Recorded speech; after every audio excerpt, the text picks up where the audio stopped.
Avyaktam Vyaktim Apannam Avyaktam Vyaktim Apannam Manyante Buddhaya Manyante Mama Buddhaya Param Bhavam Ajananto Param Bhavam Ajananto Mama Avyayam Anuttamam Mama Avyayam Anuttamam Vyaktam Vyaktim Apannam Manyante Mama Buddhaya Bhavam Ajananto Mama Avyayam Anuttamam Avyaktam Vyaktim Apannam Manyante Mama Buddhaya Param Bhavam Ajananto Mama Avyayam Anuttamam Avyaktam Vyaktim Apannam Manyante Mama Buddhaya Param Bhavam Ajananto Avyayam Anuttamam Avyaktam Vyaktim Apannam Avyaktam Vyaktim Apannam Manyante Mama Buddhaya Manyante Mama Buddhaya Param Bhavam Ajananto Avyayam Anuttamam Avyaktam Vyaktim Apannam Avyaktam Vyaktim Apannam Manyante Mama Buddhaya Param Bhavam Ajananto Avyayam Anuttamam Avyaktam Vyaktim Apannam Avyaktam Vyaktim Apannam Manyante Mama Buddhaya Param Bhavam Ajananto Avyayam Anuttamam Avyaktam Vyaktim Apannam Avyaktam Vyaktim Apannam Manyante Mama Buddhaya Manyante Mama Buddhaya Param Bhavam Ajananto Avyayam Anuttamam Avyayam Anuttamam Avyaktam Vyaktim Apannam Avyaktam Vyaktim Apannam Manyante Mama Buddhaya Manyante Mama Buddhaya Param Bhavam Ajananto Param Bhavam Ajananto Mama Avyayam Anuttamam Mama Avyayam Anuttamam Avyaktam Vyaktim Apannam Avyaktam Vyaktim Apannam Manyante Mama Buddhaya Manyante Mama Buddhaya Param Bhavam Ajananto Mama Avyayam Anuttamam Mama Avyayam Anuttamam. Everybody got it?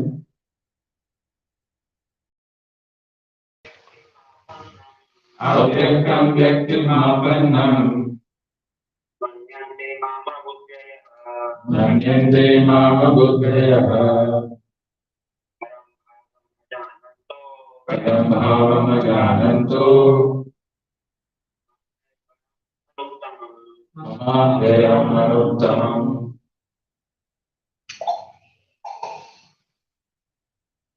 Avyaktam Vyaktim Apannam Avyaktam Vyaktim Apannam Manyante Mama Buddhaya Manyante Mama Buddhaya Param Bhavam Ajananto Param Bhavam Ajananto Mama Avyayam Anuttamam Mama Avyayam Anuttamam.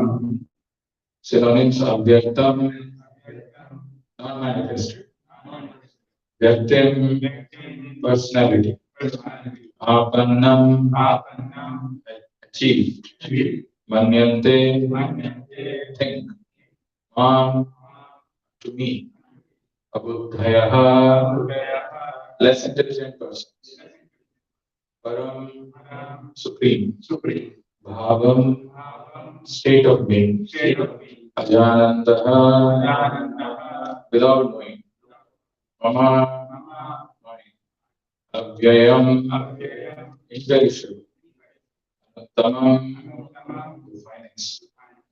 Translation and purport by His Divine Grace, Sri Bhaktivedanta Swami Srila Prabhupada. Translation: unintelligent men who know me not think that I have assumed this form and personality. Due to their small knowledge, they do not know my higher nature, which is changeless and supreme. Translation with repetition. Unintelligent men who know me not think that I have assumed this form and personality.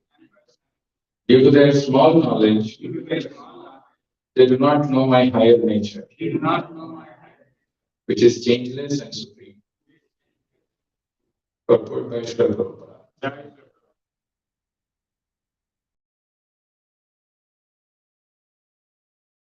Those who are worshippers of demigods have been described as less intelligent persons. And here the impersonalists are similarly described. Lord Krishna in his personal form is here speaking before Arjuna, and still due to ignorance, impersonalists argue that the Supreme Lord ultimately has no form. Yamunacharya, a great devotee of the Lord in the disciplic succession from Ramanujacharya, has written two very appropriate verses in this connection. He says, my dear Lord, devotees like Vyasadeva and Narada know you to be the personality of God. By understanding different Vedic literatures, one can come to know your characteristics, your form, and your activities. And one can thus understand that you are the Supreme Personality of Godhead. But those who are in the modes of passion and ignorance, the demons, the non-devotees, cannot understand you. They are unable to understand you, however expert such non-devotees may be in discussing Vedanta and the Upanishads and other Vedic literatures. It is not possible for them to understand the personality of God. In the Brahma Samhita, it is stated that the personality of Godhead cannot be understood simply by study of Vedanta literature. Only by the mercy of the Supreme Lord can the personality of the Supreme be known. Therefore, in this verse, it is clearly stated that not only the worshippers of the demigods are less intelligent, but those non-devotees who are engaged in Vedanta and speculation on Vedic literature without any tinge of true Krishna consciousness are also less intelligent. For them, it is not possible to understand God's personal nature. Persons who are under the impression that the absolute truth is impersonal are described as asuras, which means one who does not know the ultimate feature of the absolute truth. In the Srimad Bhagavatam, it is stated that supreme realization begins from the impersonal Brahman and then rises to the localized supersoul. But the ultimate word in the absolute truth is the personality of Godhead. Modern impersonalists are still less intelligent, for they do not even follow their great predecessor, Sankaracharya, who has specifically stated that Krishna is the supreme personality of Godhead. Impersonalists, therefore, not knowing the supreme truth, think Krishna to be only the son of Devaki and Vasudeva, or a prince, or a powerful living entity. This is also condemned in Bhagavad Gita. Only the fools regard me as an ordinary person.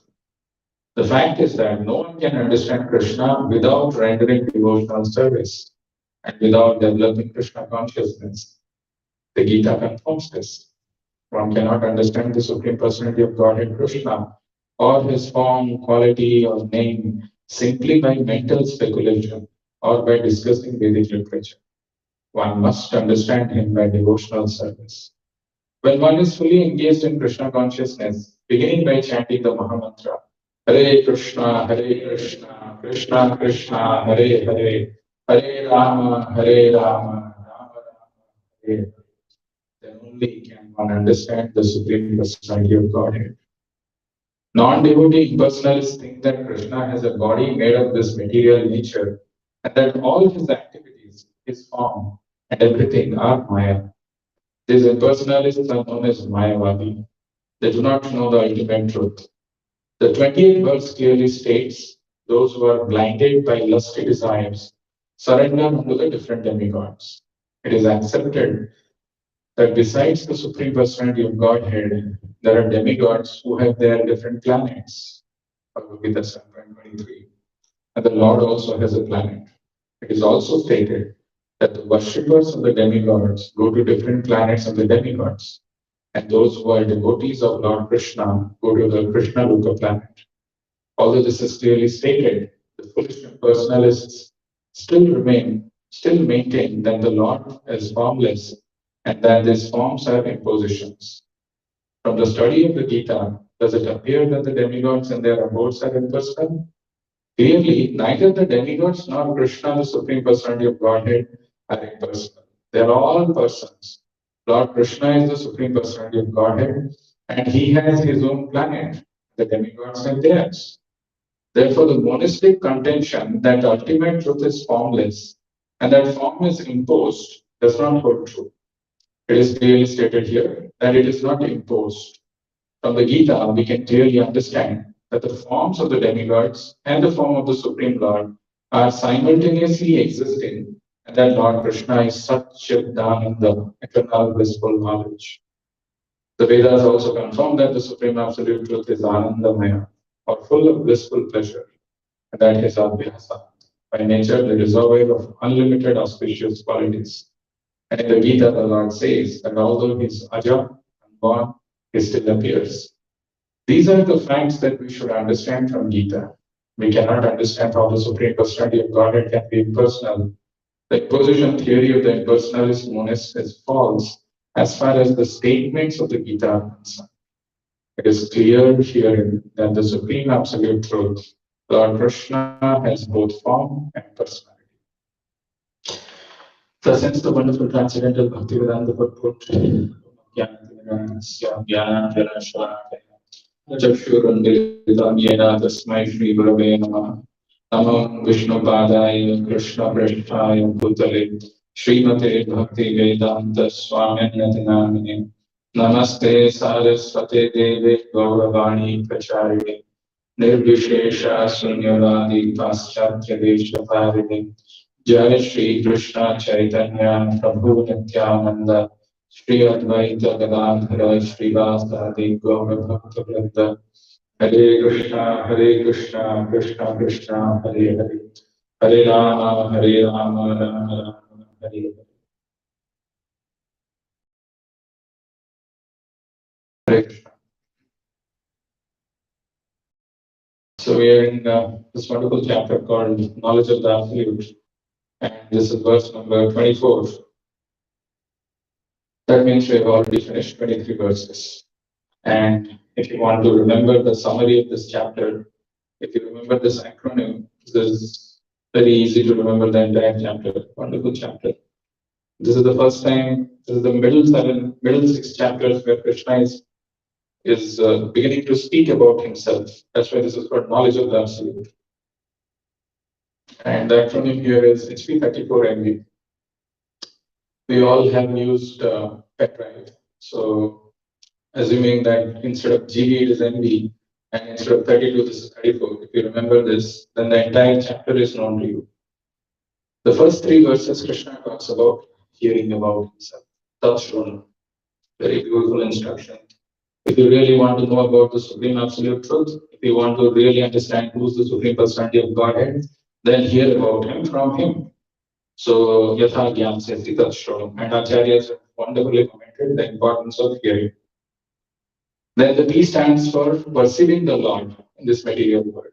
We've seen Rasoham Apsukam Teya, Prabhasmi Sasi Suraya, Pranava Sarva Vedeshu, Sabdake Forushamrashu.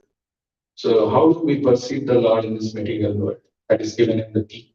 It also talks about the different energies of the Lord. Viraponalavayu, Kammanubhirevacha, Ankara Idiyam, Bhinna Prakriti Rashtaka.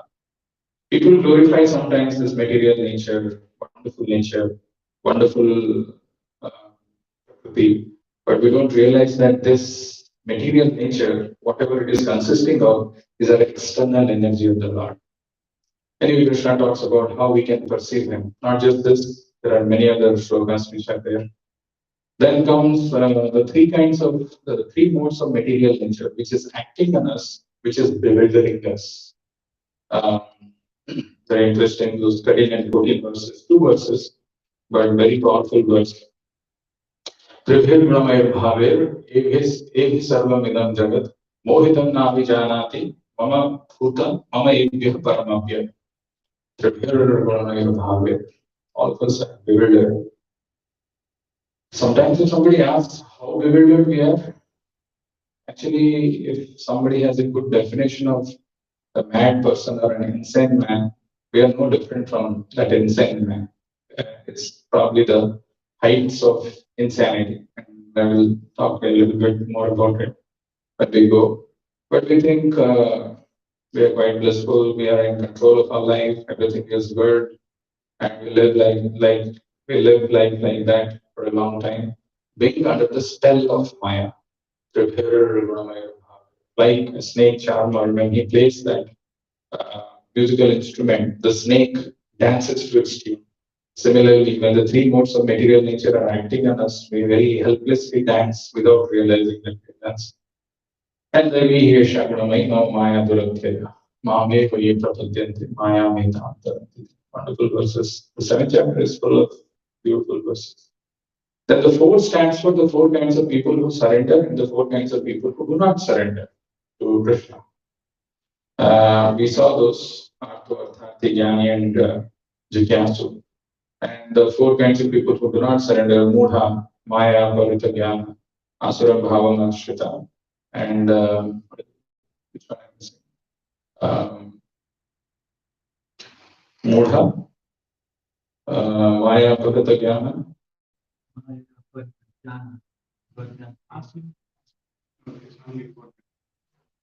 Naradhama. What is the Tamam Duskritika Mudha Prapadyate Naradhama, Maya, Parita Jnana, Asura, Bhavam, Ashrita. Is the Naradhama, the lowest of mankind. So Mudha, Naradhama, Maya, Parita Jnana, and Ashram Bhava Ashrita. Four kinds of people who surrender and four kinds of people who do not surrender. Then we saw the N stands for misplaced surrender. When people surrender to demigods, what happens? We've been seeing that in a series of verses. And B stands for people who surrender to somebody else other than the Supreme Lord. And when they are in the state of bewilderment because of that, how do they come out of it? And today is the first verse. And what a wonderful verse that we have today. Often this debate comes, or we come across people who say that there is no form of the Lord, Nirakar. It's all light. There is nothing. Why do you unnecessarily give form to the Lord? The Lord is Nirvachaniya, Abhyakta, is Nirakar. These are all words which are used in Vedas, and one of the words is used here also, Abhyaktam Vyaktimapanna, Manyante Mamabuddhaya. Let us see, let's understand. Prabhupada is beautifully explained. Verses like this reinforce our faith in what we are doing and in the worship of the form of the Lord and understanding the supreme absolute truth. But it is not just this one verse, there are countless verses, but often we don't keep a tab of those. We don't remember them. So when we are confronted or when we are asked, we often get confused or we don't know how to answer. Let us deep dive and see this verse. So this verse is talking about impersonalists, and their philosophy is impersonal Brahman is supreme. Okay. And they say that Krishna's form and pastimes are temporary manifestations of Brahman in contact with matter.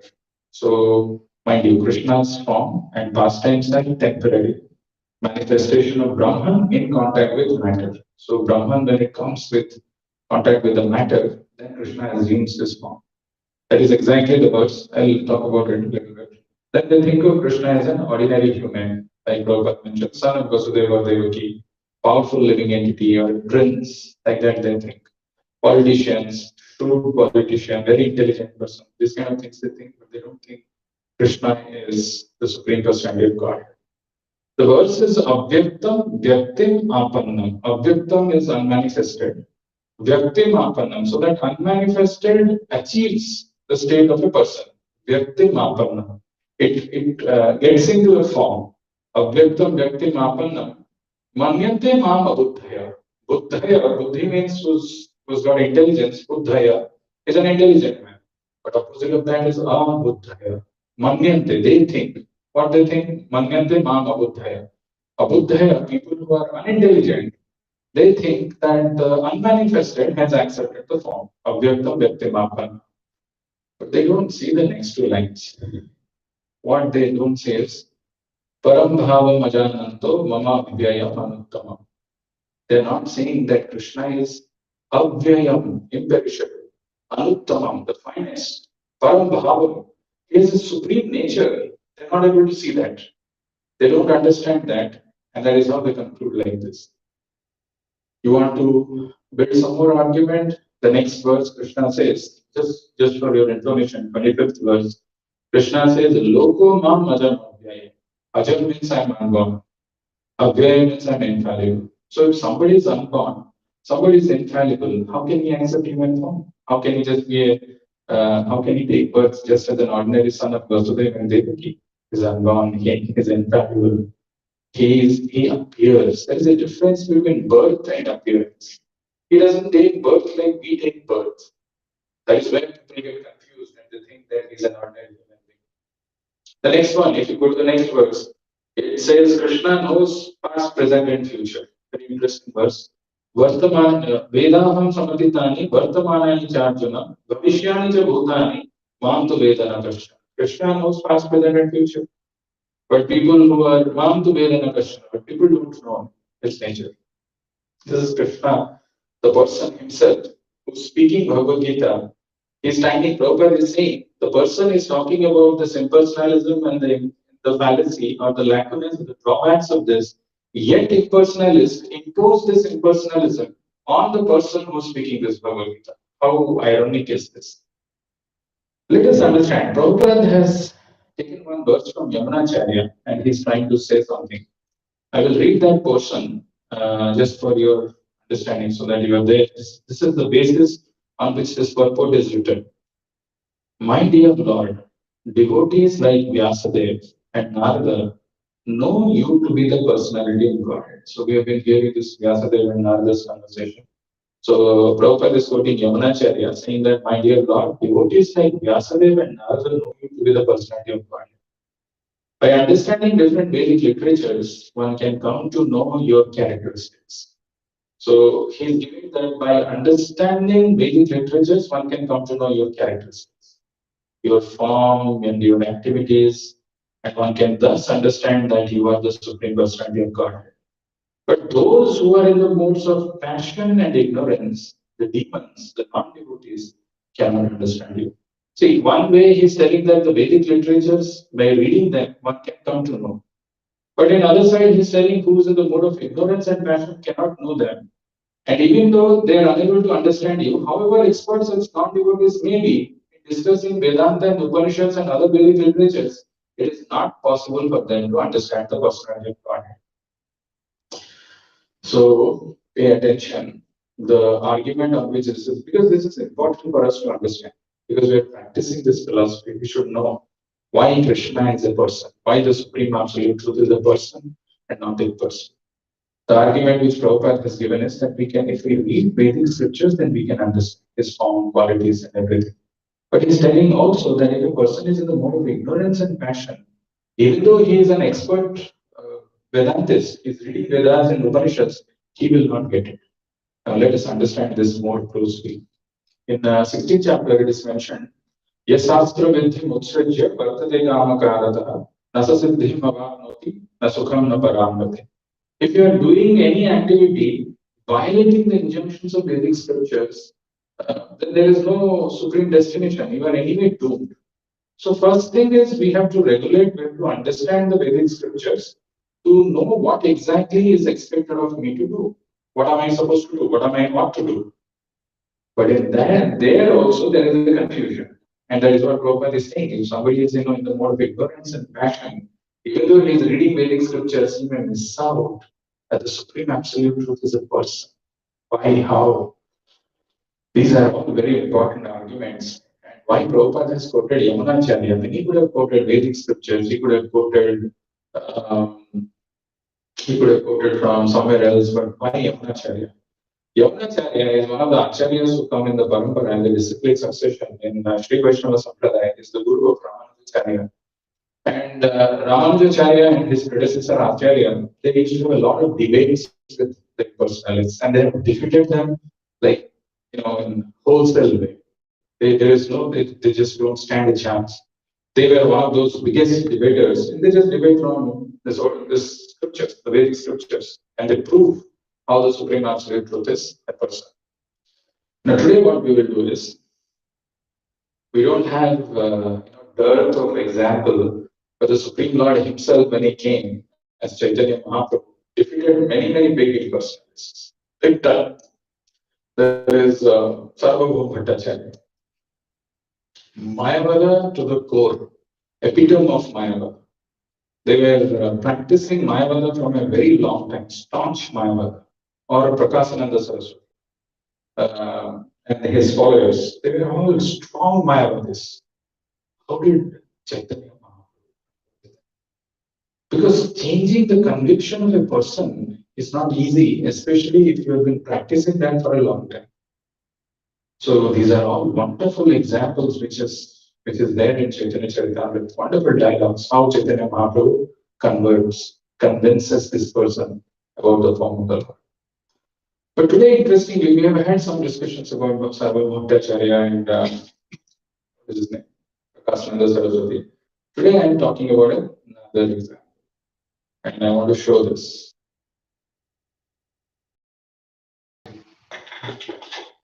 Kazi, good guess, not right.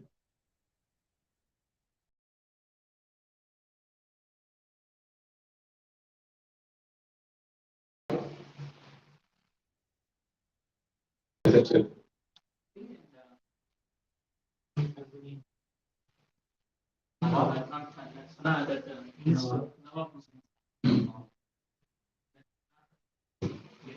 Yeah, Sanatana Goswami, he was feigning illness. He was saying that he's ill.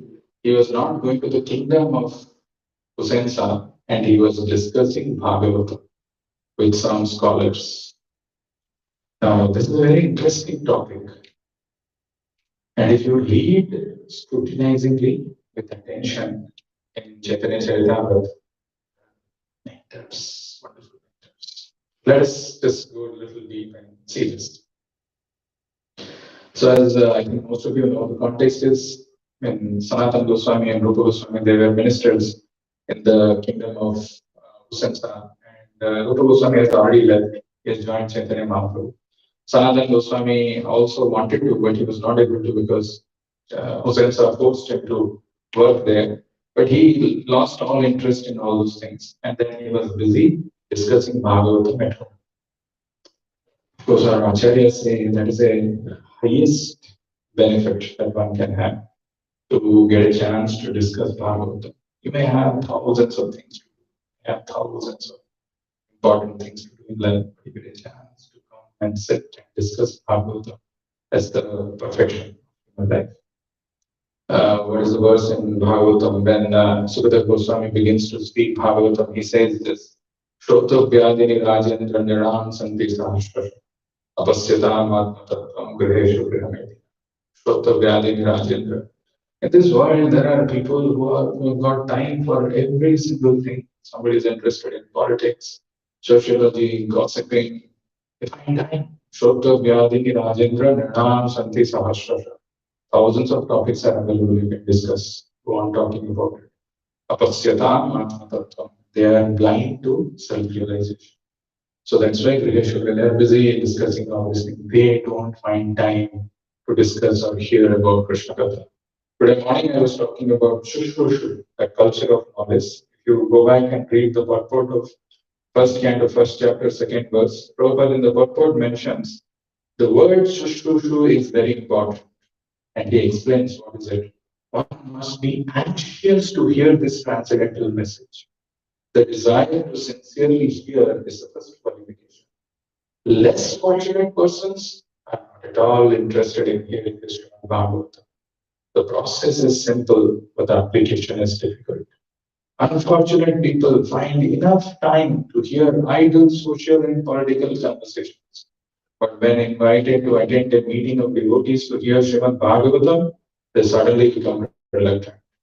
These are all facts. Only one very rare, fortunate soul gets this blessing to hear Bhagavatam. But we are not talking about that. Let's see what happens in this. This is the verse. Bhattacharya Pandita Visha Trisha Lana Bhagavata Vichara Karena Sabhate Vasya. Bhattacharya, these are all very scholarly people. They are called Bhattacharya. Bhattacharya Pandita Visa Trisha Lana. They were about 20, 30 of them. Bhagavata Vichara Karena Sabhate Vasya. There was a sabha, there was an assembly. So where all of this Bhattacharya Pandita were seated and Sanatana Goswami was discussing Bhagavata Vichara. Bhagavata Vichara Karena Sabhate Vasya. When we want to understand the Supreme Absolute Truth, or when we want to understand who Bhagavan is, what is the position of the Supreme Lord, does he really have form? What is he? Who is he? Then we have to understand through the commentaries of our acharyas. In the purport, actually Prabhupada, so the translation is Sri Sanatana Goswami used to discuss Srimad Bhagavatam in an assembly of 20 or 30 learned Brahmana scholars. Very interestingly, in the purport, Prabhupada quotes Bhakti Siddhanta Saraswati Thakur, and who's talking about this Bhagavad Vichar. This word Bhagavad Vichar is a very important thing. Bhagavad Vichar is translated as discussion of Srimad Bhagavatam, but it is talking about who the Supreme Lord is. And pay attention to this. This verse is quoted in Chaitanya Charitamrita.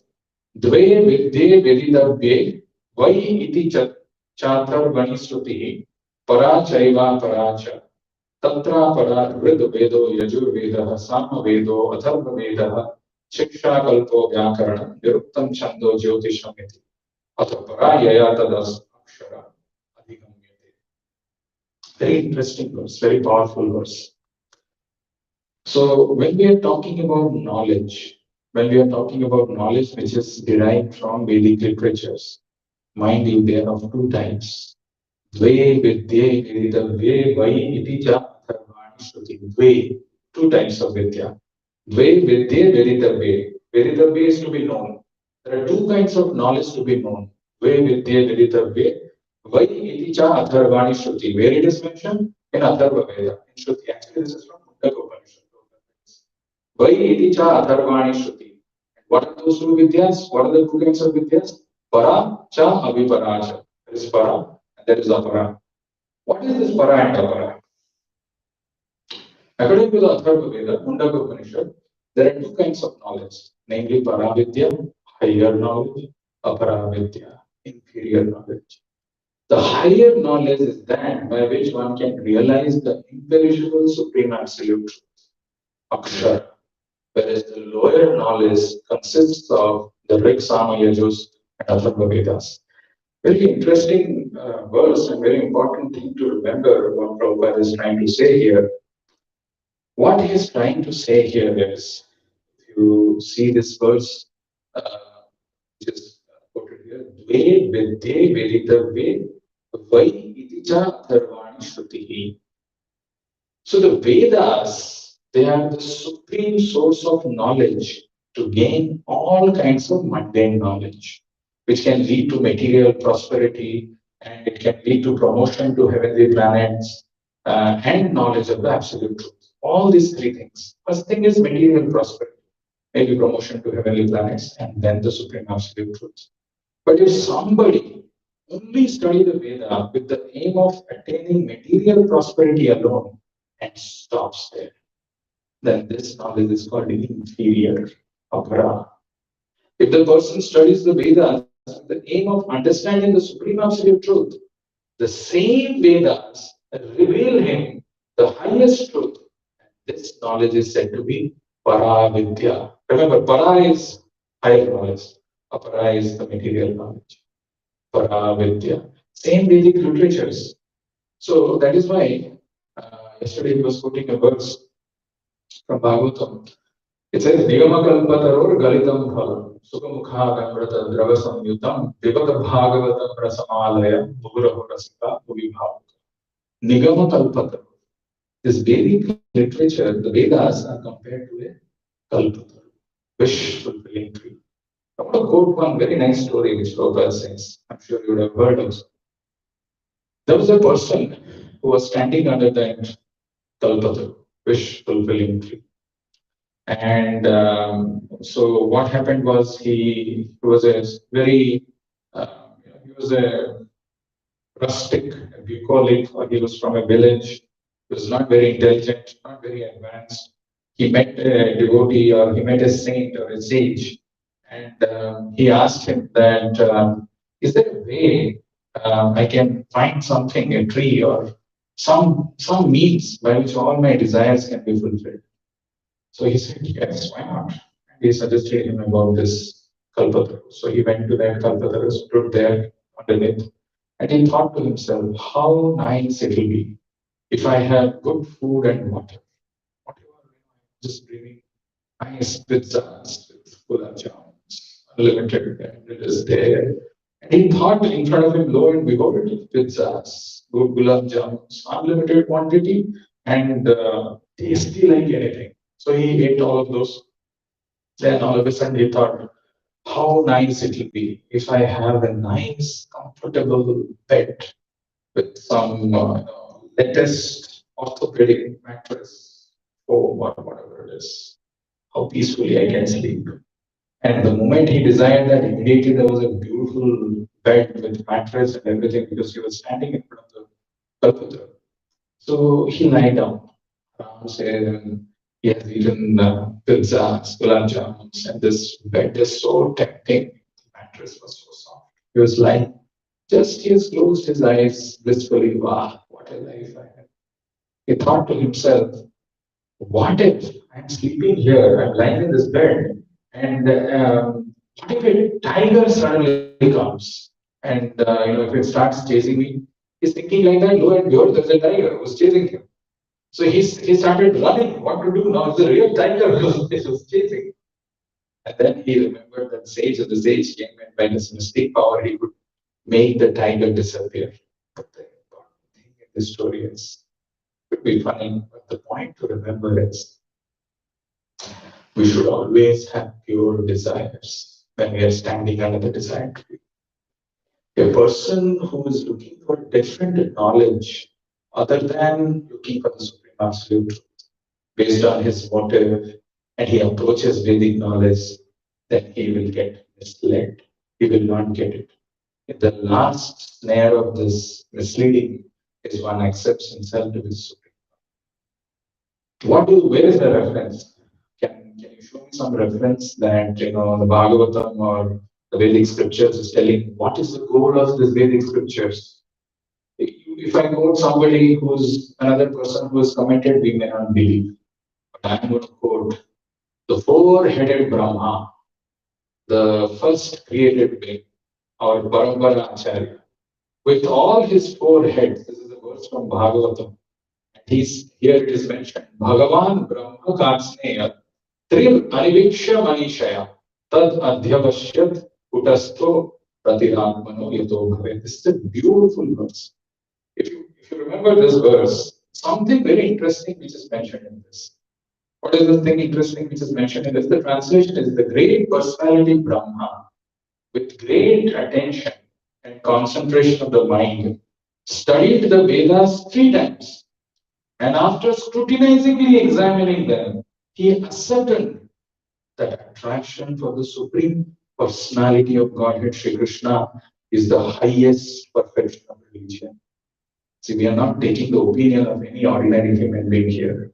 Brahma, with his four heads, studied the Vedas 3 times. How did he study? With great attention and concentration of the mind. Aniviksha, Manishaya. Aniviksha is with scrutinizingly examining. Manishaya with scholarly attention. And then he is ascertaining that attraction for the Supreme Personality of Godhead, Sri Krishna, is the highest perfection of religion. Forget about here, there, who's saying that. Brahma himself is quoting this. I want to say the purport, very interesting purport. Prabhupada says something very powerful. Srila Prabhupada explains in the commentary. The Vedas were taught to Brahmaji at the beginning of the material creation. Although Brahmaji was to hear Vedic instructions directly from the personality of Godhead in order to satisfy the inquisitiveness of all prospective students of the Vedas, Brahmaji, just like a scholar, studied the Vedas 3 times, as generally done by all scholars. They don't do once, they do 3 times.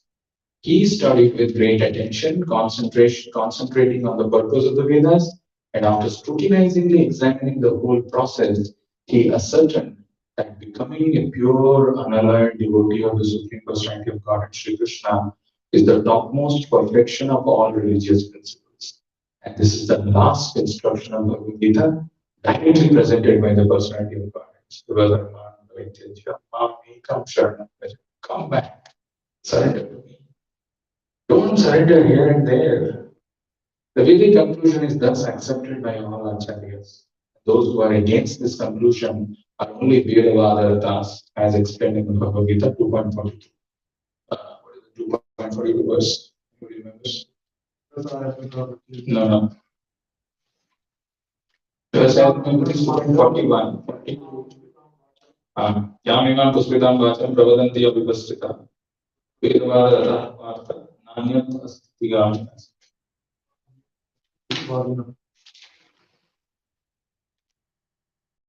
Yamiman Puspitam Vacham Pravadanti Abhivastita. Vedavadaratas Partha Nanyat Astigami. Kamatmana Swargapara, Janma Karma Phalaprada, Kriya Vishesha Bhavana, Bhuveshwarya. Only people, this is the conclusion, is that accepted by all acharyas. Those who are against this conclusion are only Vedavadaratas, who are actually taking that apara knowledge, who are only looking for material prosperity, promotion to higher planets. Those people get attracted by this dowry language of Vedas, otherwise nobody else. That is why I want to highlight something from this purport. Pay attention to this portion which I have highlighted in bold and underlined. And this is what very crucial.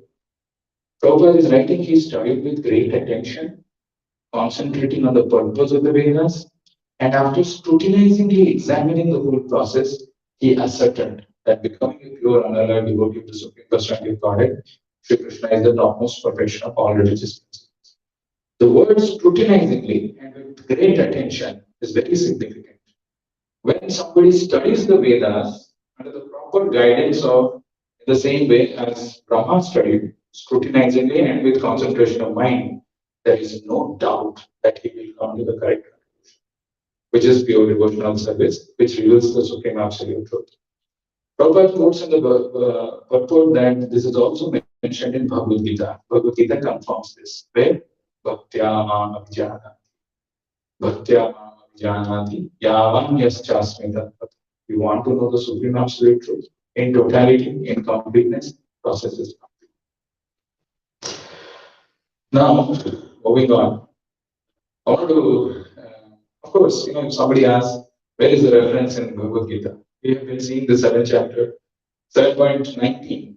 7.19 or 20? 19. It says, Bhavanam Janmanam Ante Jnanavam Mam Prapadyate. Vasudeva Sarvamiti Samahatma Sudurva. After many births, Bhavanam Janmanam Ante. Jnanavan, whose person who's seeking knowledge, surrenders to me. Jnanavan Mam Prapadyate Vasudeva Sarvamiti Samahatma Sudurva. That person who comes to this kind of a conclusion that behind everything there is Vasudeva, that is the rarest. Here is a chance, here is an opportunity for all of us to come to reach to that stage.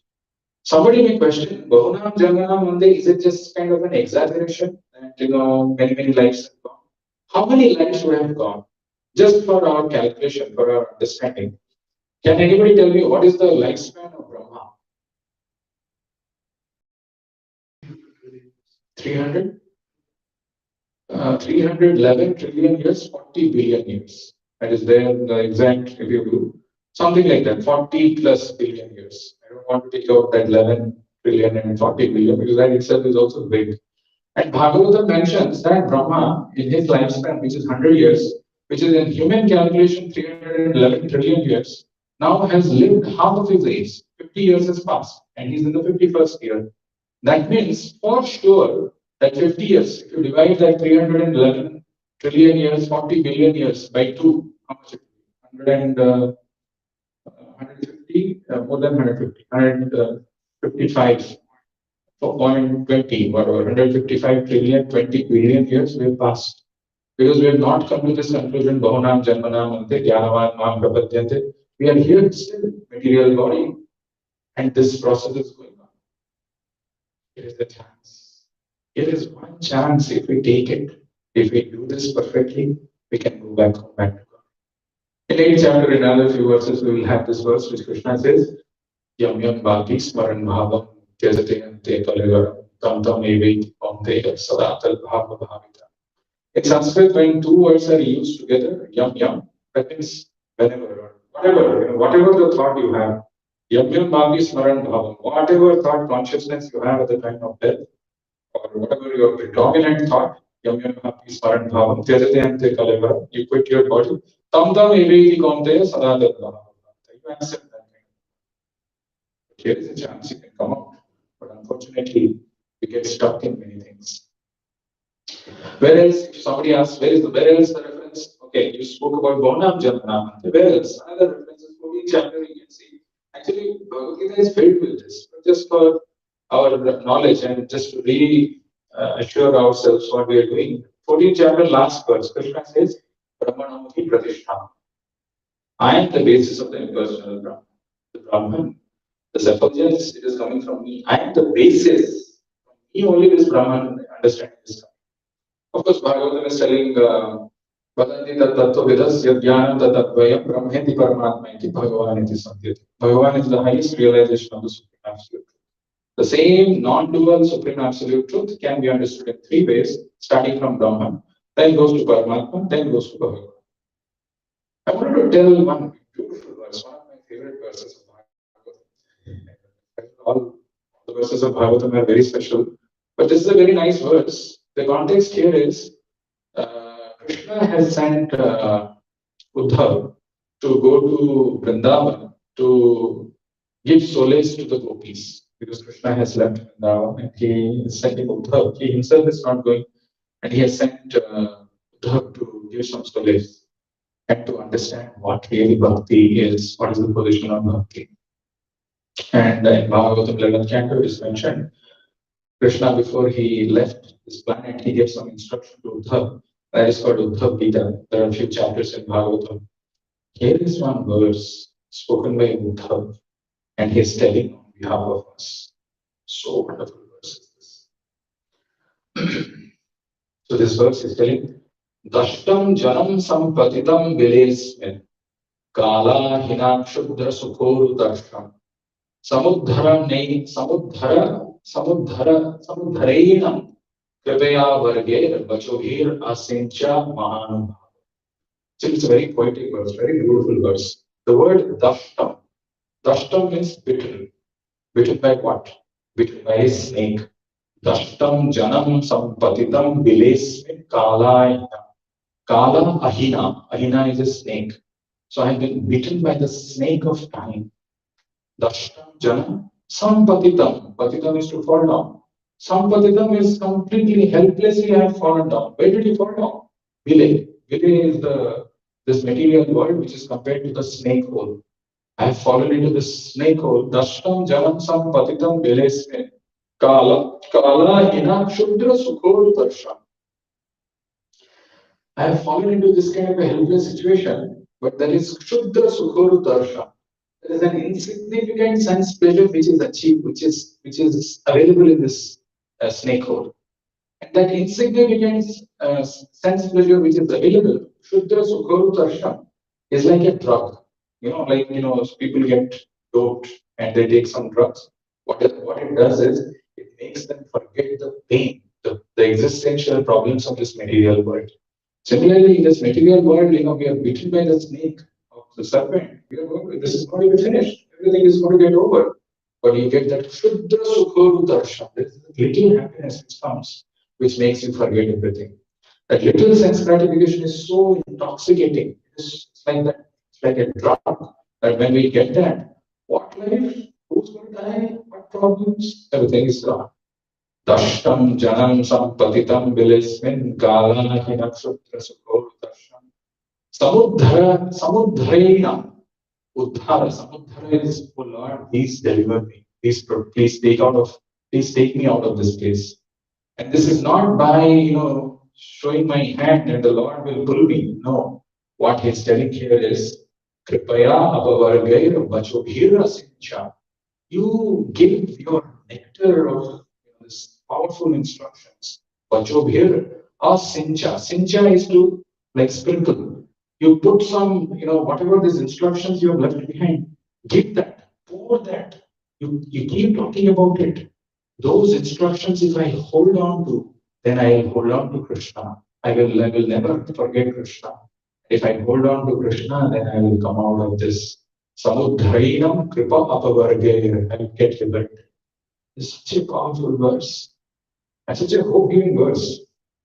Oh Almighty Lord, please be merciful and uplift this hopeless living entity who has fallen into the dark hole of material existence, where the snake of time has bitten him.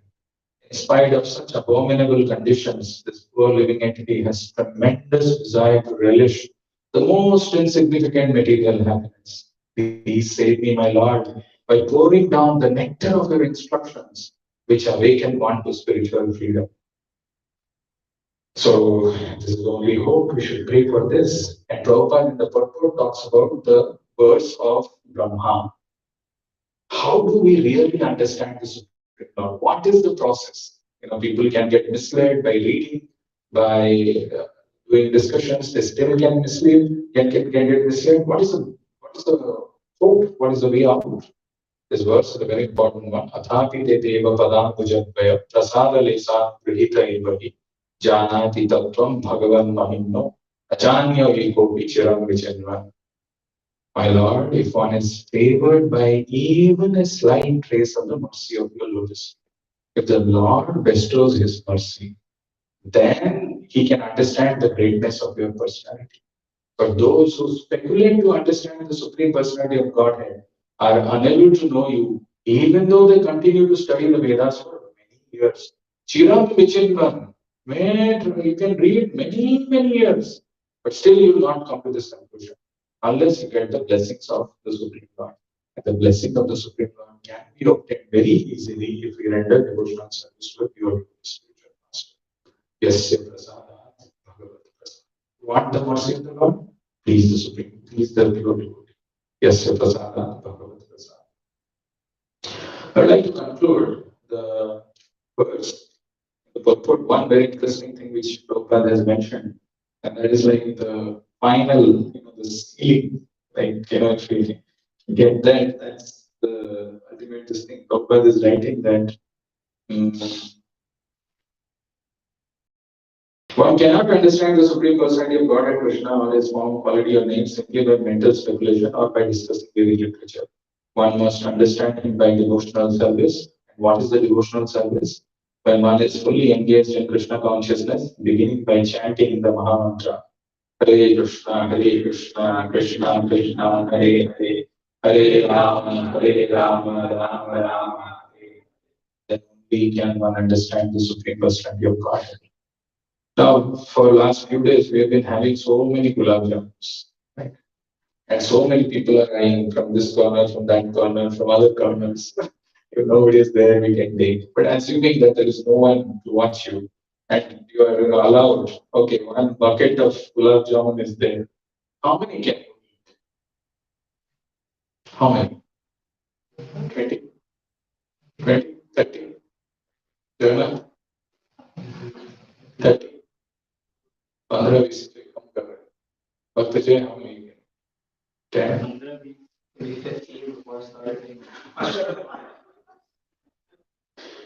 Say 15, okay, 15, 20. But after that, he will not give. After 30, he will not give. Because even if there is a desire and it is prasadam, body will get affected. It will not work. But here is a solution which Prabhupada has given, which Chaitanya Mahaprabhu has given, and we were seeing how much conviction Bhakti Siddhanta Saraswati Thakur had is chanting the holy name. There is no bar. If one relishes this, you can go on. There is no damage to your body. Nothing is going to happen. This happiness is limited. You can't go on eating. It will create problems. So it is a beautiful verse. This is called Kevalastakam. Mother Padmani Prabhu has given some talk on this. The first stanza of this is Madhuram Madhure Bhyopi Mangale Bhyopi Mangala Pavanam Pavane Bhyopi Harihir Nameva Kevala. More sweet than all other sweet things. More sweet than gulab jamun. More sweet than uh, what else is there? Rasgulla or sweet rice. More sweet than all other sweet things. More auspicious than all other auspicious things. The greatest purifier of all purifying things is the holy name of Sri Hari. Alone is everything. If we just develop a taste in hearing and chanting the names of the Lord, we can go on. We can go on. Nectar of instruction to conclude our time together. The verse, very interesting verse, Krishna and Goswami puts it so beautifully. Sat Krishna Nama Charitadi Sita Ki Avidya Pito Patapta Rasanasya Narochikano Kintu Adarandanudinam Kalusaiva Jushta Swadvikraman Bhavati Tadgava Mula. Syat Krishna Nama Charitati Sita Pi Avidya. Sita is actually this names of the Lord, activities of the Lord, pastimes of the Lord. They are sweet, like sugar candy. Sita Pi. But because of avidya, because of ignorance, this is appearing as if it is bitter. Pito patapta sanasya narojika. If you have got hepatitis sometimes in life, then all the sweet things become sweeter. But the solution, the remedy for this is keep eating, keep taking that. Even if it is appearing bitter now, keep taking. There will be day. Kintu adara danudinam khalsaiva jushta. Adara is with great care and regularly. Anudinam khalsaiva jushta. If somebody is doing swadvikramad bhavati tadgada mulatri. The taste comes back, and not just the taste comes back, even the disease from the root is uprooted. Tadgada mulatri. That's the power of chanting. Holy name, character, pastimes, and activities of Krishna are all transcendently sweet like sugar candy. Although the tongue of one afflicted by jaundice of avidya cannot taste anything sweet, it is wonderful that simply by carefully chanting these sweet names every day, the natural relish awakens within his tongue and his disease is gradually destroyed at the root. That's the conclusion of this verse. Hope you got something which is of relevance and inspiration. I'll stop here and see if you have any questions or comments. Hare Krishna, Prabhuji. Hare Krishna. Prabhuji, I have one question actually. Like, as you said, like, definitely we should chant every day. But, and there is a one verse which you have quoted today, like, whatever is the state of mind during person's death, he will get that particular, janma in the next janma, whatever he will think, right? But let's say person is a Krishna consciousness, right? And during his last time, he got some severe disease, and he's not in a position to chant, and his way of thinking is not towards Krishna. He's suffering from his disease. And during that time, what he should do? Yeah.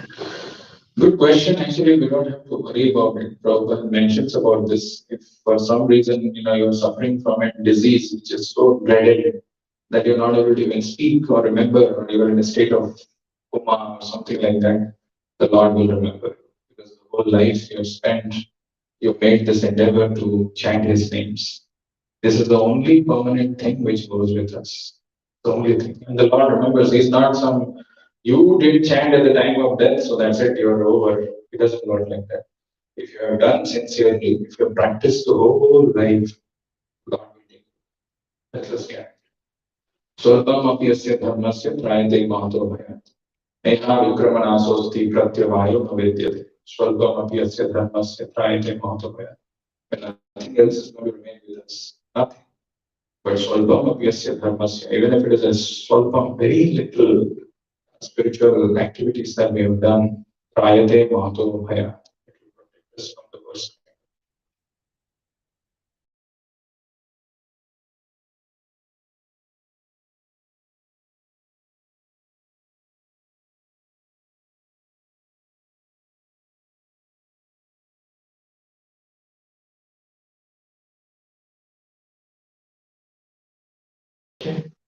Yeah. In the slide. So if you don't mind to take that point.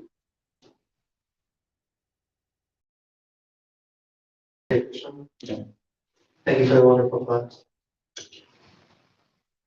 In the slide before, you showed a picture of Brahman Mhm. with the four heads.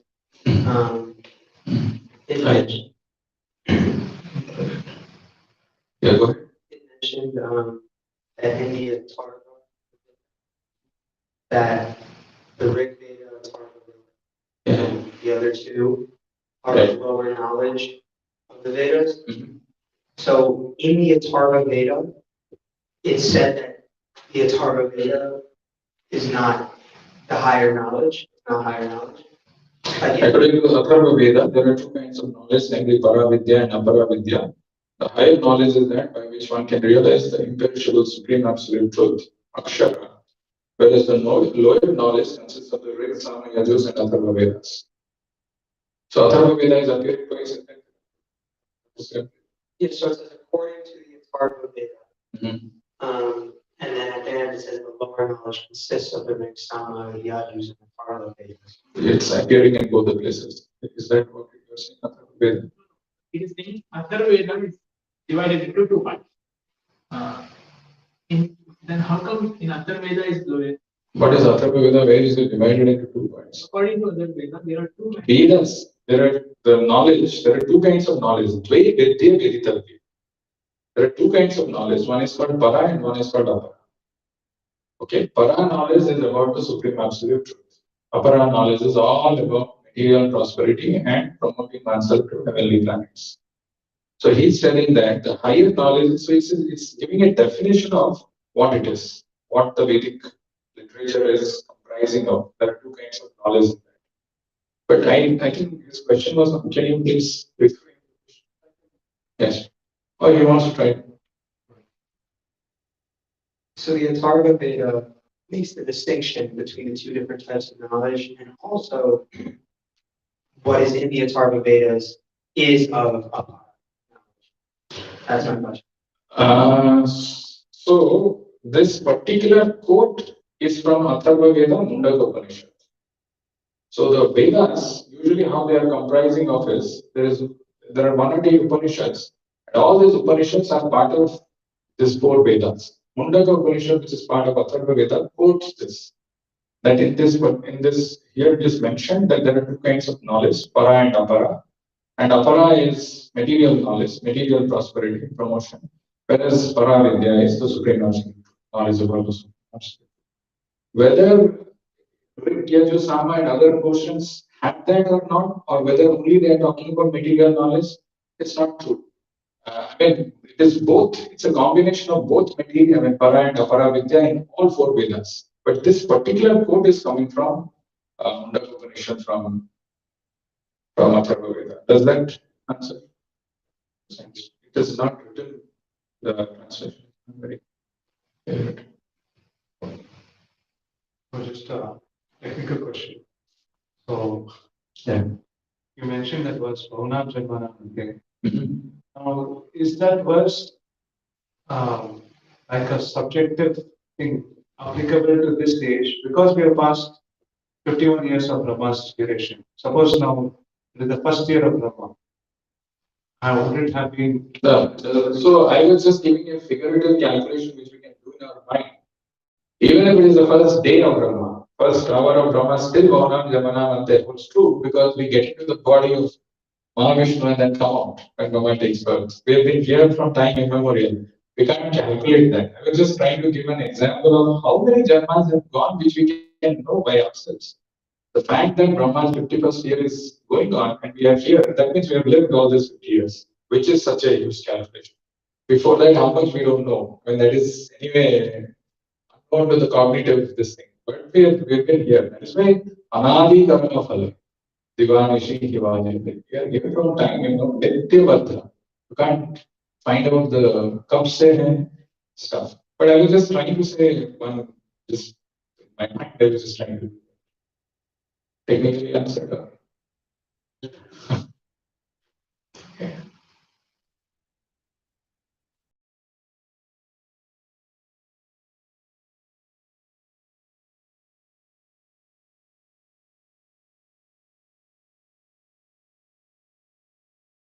Okay, if no other question, we will see the next few verses, the seventh chapter, wonderful verse, which talks about position of Krishna and the bewilderment, how we can come out.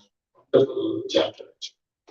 We'll stop here and see further. Granthra Srimad Bhagavad Gita ki, Jagat Guru Srila Prabhupada ki,